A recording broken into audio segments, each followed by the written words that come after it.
Febrianti Utayan dengan NIM akhir 082. Saya Muhammad Garin dengan NIM akhir 86. Saya Faradina Nanabiza, NIM akhir 92. Saya Alfareta Farisada, NIM akhir 98. Nah, jadi kami hari ini berada di Agro Cepoko. Nah, teman-teman, selamat perjalanan Anda. Akhirnya kita sampai di Agro Cepoko. Nah, jadi hari ini saya mau observasi sedikit tentang yang ada di Agro. Wih, apaan tuh gede amat? Cuman ada yang tahu nggak sih buah yang bentuk ini apa? Ini dinamakan labu air atau Lagenaria aciaria. Untuk di bagian akarnya itu labu air itu punya kartula atau radix primaria yang kuat. Jadi untuk bagian batangnya itu lebar berbentuk bercangap dari palmatidus dan permukaannya berbunga halus. Untuk di bagian bunganya itu bunga jantan dan betina terpisah. Pada satu tanaman yang berwarna kuning dan agak kehijauan. Dan untuk biji itu berbentuk pipih dan juga buah atau logam. buah labu air itu sering dijadikan sebagai warna air atau sebagai alat rumah tangga tradisional. Nah, next question Kak. Jadi, mengapa labu air yang sudah tua bisa menjadi wadah air itu dikarenakan kulitnya yang sangat keras dan juga mempunyai rongga-rongga kecil di tengah-tengah. Nah, kalau buah yang kayak gini itu tidak cocok dijadikan wadah air dikarenakan ini masih muda. Yang ini cocokannya jadi menjadi buah atau sayuran. Terima kasih. Oke, terima kasih. Aku nanya juga dong, bagian labu air mana yang bisa dijadikan sebagai sayuran? Untuk bagian labu air yang sering dijadikan sayur itu adalah bagian yang muda. Materi selanjutnya akan disampaikan oleh teman saya. Hai. Nah, bisa kalian lihat di sini ada yang tahu ini ada pohon apa? Yap, bener banget. Di sini ada pohon di mekar pucungan atau yang bisa disebut kelengkeng. Bentar, kayaknya kurang jelas. Nah, kelengkeng ini sangat digemari oleh masyarakat Indonesia, khususnya pada bagian kelengkeng yang memiliki cita rasa manis dan juga menyegarkan. Tapi menurut saya ada hal menarik yang bisa dibahas lebih lanjut, seperti contoh pada morfologi tumbuhannya. Nah, kali ini saya akan membahas mulai dari akar, batang, daun, bunga, dan juga buah. Yuk, penasaran? Ikutin aku ceritanya. Akar pada pohon kelengkeng memiliki sistem perakaran tunggang yang kuat, menembus dalam tanah, dan juga banyak cabang lateral. Akar ini memiliki fungsi untuk menopang tanaman dan juga menyerap air serta nutrisi. Batang pada tanaman kelengkeng ini memiliki batang berkayu, tegap, dan juga berwarna coklat salah keabuan. Nah, kalau penasaran bisa dilihat seperti ini. Nah, di sini batangnya berwarna coklat salah keabuan dengan permukaan kasar. Struktur batang bercabang banyak dan mampu tumbuh hingga kurang lebih 10-15 meter. Kemudian kita ke daun pada pohon kelengkeng. Daun pada pohon kelengkeng memiliki jenis daun majemuk mirip bunga, tersusun berpasangan pada tangga daun. Memiliki helaian daun berbentuk lonjong hingga elip, permukaan mengkilap atau lateis, kemudian berwarna hijau tua. Tepi daunnya rata atau integer, dan juga ujungnya memiliki ujung yang runcing atau apetus. Bunga pada pohon kelengkeng berukuran kecil, berwarna kekuningan dan juga setengah krem. Kemudian termasuk bunga berwarna bola atau ganda dengan jumlah kelopak 5-6 kelopak. Kemudian kita masuk ke buah kelengkeng. Nah, bisa kalian lihat di situ merupakan buah kelengkeng yang sedang berukuran kecil atau sedang masa pertumbuhan. Buah pada kelengkeng termasuk buah buni, berbentuk bulat, berkulit tipis, berwarna kecoklatan. Nah, uniknya, buah pada kelengkeng ini memiliki daging buah aril atau yang biasa disebut daging putih bening dan juga berair dengan bertekstur kenyal dan juga berasa manis. Di dalamnya terdapat satu biji yang hitam mekar. Kemudian, biji pada kelengkeng merupakan salah satu organ penting untuk alat persendiaan pada kelengkeng. Nah, biji ini berwarna hitam, licin, dan juga tidak keras. Kakak mau nanya dong, kenapa sih kelengkeng ini lebih cocok ditanam di dataran yang rendah menengah dibanding dengan dataran tinggi? Nah, sebenarnya itu dipengaruhi oleh suhu dan juga tadi kan sudah aku katakan ya, bahwa kelengkeng itu sistem perakarannya akar tunggang. Nah, akar tunggang pada kelengkeng ini dapat tumbuh dalam dan bercabang sehingga dapat mencapai dataran yang rendah. Maka dari itu, akar tersebut itu bekerja secara optimal sehingga dapat menembus pada dataran rendah. Nah, kemudian dipengaruhi oleh suhu. Suhu yang diperlukan pada tanaman kelengkeng ini cenderung pada suhu yang hangat, sehingga dengan suhu hangat itu kelengkeng otomatis akan tumbuh secara optimal. Seperti itu. Begitu ya Kak? Iya, Kak, akan. Boleh. Kenapa sih kelengkeng ini memiliki daya simpan yang rendah, padahal kulitnya dia ini cukup keras? Dan tadi kan sudah dikatakan bahwa daging buah kelengkeng bersifat aril akan memiliki kandungan air yang sangat tinggi. Nah, sifatnya sendiri, selain itu mempunyai sifat respirasi pencernaan yang cepat, sehingga otomatis penggunaan secara kimia itu juga cepat. Jadi, kulit dari daging buah kelengkeng ini ini hanya bermain secara fisik, tidak mampu mencegah kehilangan air dan juga menaikkan aktivitas metabolik. Jadi fungsinya itu ya sebenarnya hanya untuk melindungi dari bikin buahnya. Seperti itu. Oke, sudah menjawab. Terima kasih. Sama. Tadi kan udah mendengar penjelasan singkat dari aku mengenai morfologi dari tanaman kelengkeng. Terus kalian penasaran nggak sih selanjutnya kira-kira bakal ada tanaman apa lagi? Nah, pembahasan selanjutnya akan dibahas oleh teman aku, yakni Elin. Nah, sampai jumpa di materi selanjutnya. Kali ini kita akan berkenalan dengan pohon alpukat atau yang memiliki nama ilmiah Persea americana lili. Dimulai dari batangnya, dia memiliki batang yang berkayu atau rhizomatosis dengan bentuk bulat dan berkambium. Terus pada daunnya, dia memiliki daun dari permukaan yang licin atau lancip. Isinya merupakan kuncir yang runcing atau asketus dengan berpangkal integer. Lalu pada buahnya, dia termasuk ke dalam buah baka karena memiliki daging yang tebal serta biji yang besar. Satu, pewarnaan ini dilakukan dengan cara penyiraman teratur terutama pada saat musim kemarau dan diseram sekali 2-3 kali terlalu lama seminggu. Lalu dengan cara pemangkasan dahan dahannya yang sudah mulai kering, lalu kita harus memastikan agar permukaan tanah yang ditumbuhi oleh alpukat ini dia itu tidak terkena laut. Kan buah alpukat itu memiliki daging yang tebal dan dibikin. Apakah itu memiliki manfaatnya? Manfaatnya, daging buah yang tebal dan juga licin berguna agar untuk menarik hewan-hewan sekitar agar tidak membantu proses penyebaran vegetatif si alpukat itu sendiri. Begitu ya Kak. Terima kasih banyak ya Kak. Mau nanya lagi dong, bagaimana cara perbanyakan pada tanaman pohon alpukat?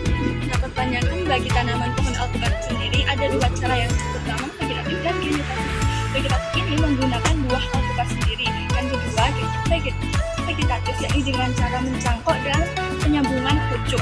Untuk penyambungan pucuk ini lebih disarankan karena lebih cepat dalam pembuahannya seperti itu. Kita sudah berkenalan dengan pohon alpukat. Nah, sekarang kita akan berkenalan dengan pohon jambu yang akan disampaikan oleh teman saya. Hai. Oke, sekarang kita akan mengenal tentang tanaman jambu biji atau Psidium guajava. Kalian tahu nggak sih, jambu biji yang biasa kalian lihat di pekarangan rumah memiliki banyak fakta-fakta yang menarik loh. Di antaranya yaitu, jambu biji diyakini berasal dari Amerika Selatan atau Meksiko Tengah yang diperkenalkan oleh penjelajah Eropa ke seluruh dunia. Jambu biji termasuk ke dalam tanaman subtropis yang dimana dia dapat tumbuh di suhu 28 sampai 30 derajat Celcius dengan curah hujan yang tidak terlalu tinggi. Jambu biji juga memiliki macam-macam jenis, di antaranya yaitu jambu biji bangkok, jambu biji kristal, jambu biji kertas merah, jambu biji sukun, dan jambu biji mutiara. Tanaman jambu biji juga memiliki toleran yang sangat tinggi terhadap tanah dan juga subur. Oleh karena itu, tanaman jambu biji menjadi pilihan yang sangat efektif bagi para masyarakat Indonesia untuk dibudidayakan maupun ditanam di sekitar. Morfologi batang dan buah pada jambu biji. Jambu biji sendiri memiliki tipe semotial, yang dimana dia memiliki tipe percabangan semotial, yaitu dia memiliki batang utama yang akan digantikan oleh batang lateral. Kemudian tipe batangnya ini juga termasuk ke dalam tipe batang berkayu. Untuk morfologi buah jambu biji sendiri, dia memiliki warna hijau pada saat masih kecil. Kemudian seiring berjalannya waktu, dia akan berubah menjadi hijau kuningan atau bahkan kuning yang menandakan dia sudah siap. Nah, giliran nih pertanyaan dari aku. Kira-kira gimana sih Kak interaksi pohon jambu biji dengan organisme lain, terutama dalam proses penyerbukan dan juga penyebaran biji? Untuk proses organisme jambu biji terhadap organisme lain, dia akan dibantu oleh hewan maupun angin, yang dimana hewan dan angin tersebut akan membantu proses penyerbukan. Dia akan mengembangkan ataupun memberikan bangsal pada jambu biji, yang kemudian bangsal tersebut akan terbang dan jatuh di kepala putih di bagian pohon yang lain. Teman-teman, setelah tadi kita mendengarkan penjelasan dari aku tentang jambu biji, sekarang kita akan menuju ke tanaman berikutnya yang akan dijelaskan oleh rekan saya. Halo. Nah, setelah ini kita akan melanjutkan ke tanaman selanjutnya. Pasti kalian penasaran kan sama tanaman satu ini? Yuk simak video aku. Pernahkah kalian mencium aroma yang tajam dan khas dari buah ini? Ya, ini adalah durian atau Duriosipedilus L. Buah tropis ini terkenal di Asia Tenggara, terutama di Malaysia, Singapura, dan Thailand, terutama di Indonesia.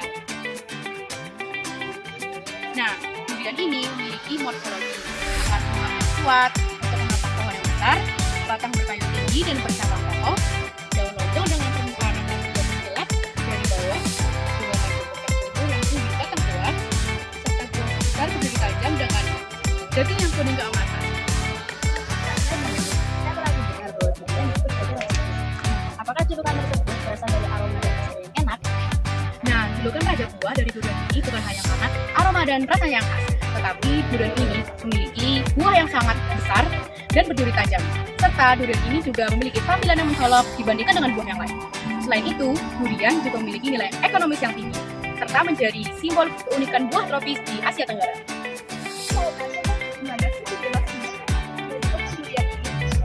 Nah, tanaman durian ini memiliki akar tumbuh yang besar, kuat, dan tumbuh menembus ke dalam.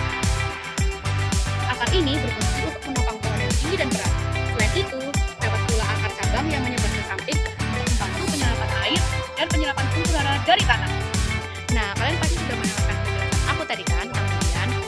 Nah, dari penjelasan aku tadi, durian ini memiliki keterkaitan dari fungsi hingga morfologinya dari akar, daun, batang, sampai buahnya. Nah, untuk selanjutnya, di sini akan ada teman saya. Hai semuanya, jadi tadi sudah membahas tentang tanaman air, kelengkeng, alpukat, jambu biji, sampai durian. Nah, kali ini kita akan membahas salah satu tanaman buah tropis yang terkenal dengan daging buahnya berwarna putih, beraroma khas, memiliki duri lunak dan juga memiliki perpaduan rasa manis dan juga asam. Ada yang udah tahu? Nah, ini dia. Mari kita zoom. Ya, tanpa berlama-lama lagi, mari kita bahas di cuplikan berikut ini.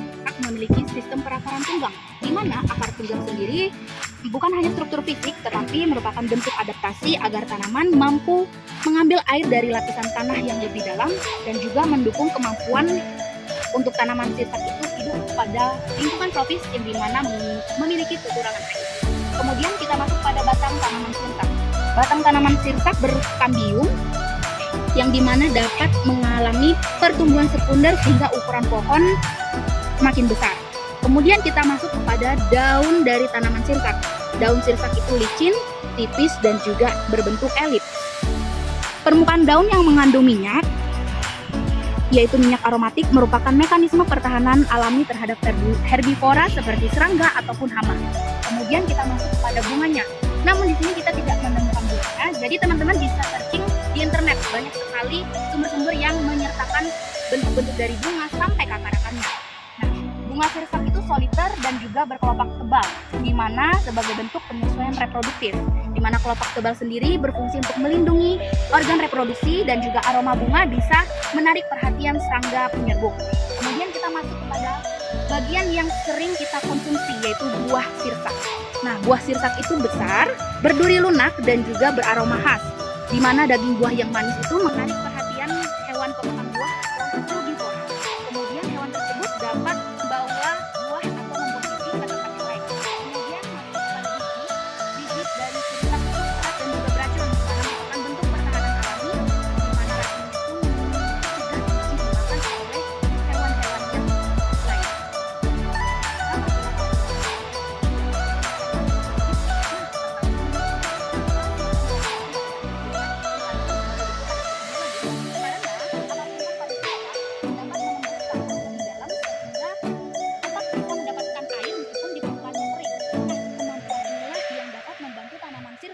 Untuk bertahan hidup meskipun tinggal di lingkungan tropis yang dimana memiliki kekurangan air.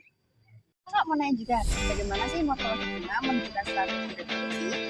Nah, jadi bunga sirsak memiliki kelopak yang tebal dan juga beraroma khas yang dapat membantu menarik perhatian serangga tertentu seperti kumbang. Hal ini yang dapat membantu penyerbukan berlangsung dengan baik sehingga tanaman dapat berkembang biak secara efektif melalui kerjasama dengan penyerbukan. Morfologi sirsak tidak hanya menjelaskan bagian-bagian tanaman, tetapi menggambarkan bagaimana setiap struktur dibentuk oleh proses evolusi, adaptasi, dan interaksi ekologi. Mulai dari akar, batang, daun, bunga, hingga biji, semuanya memiliki nilai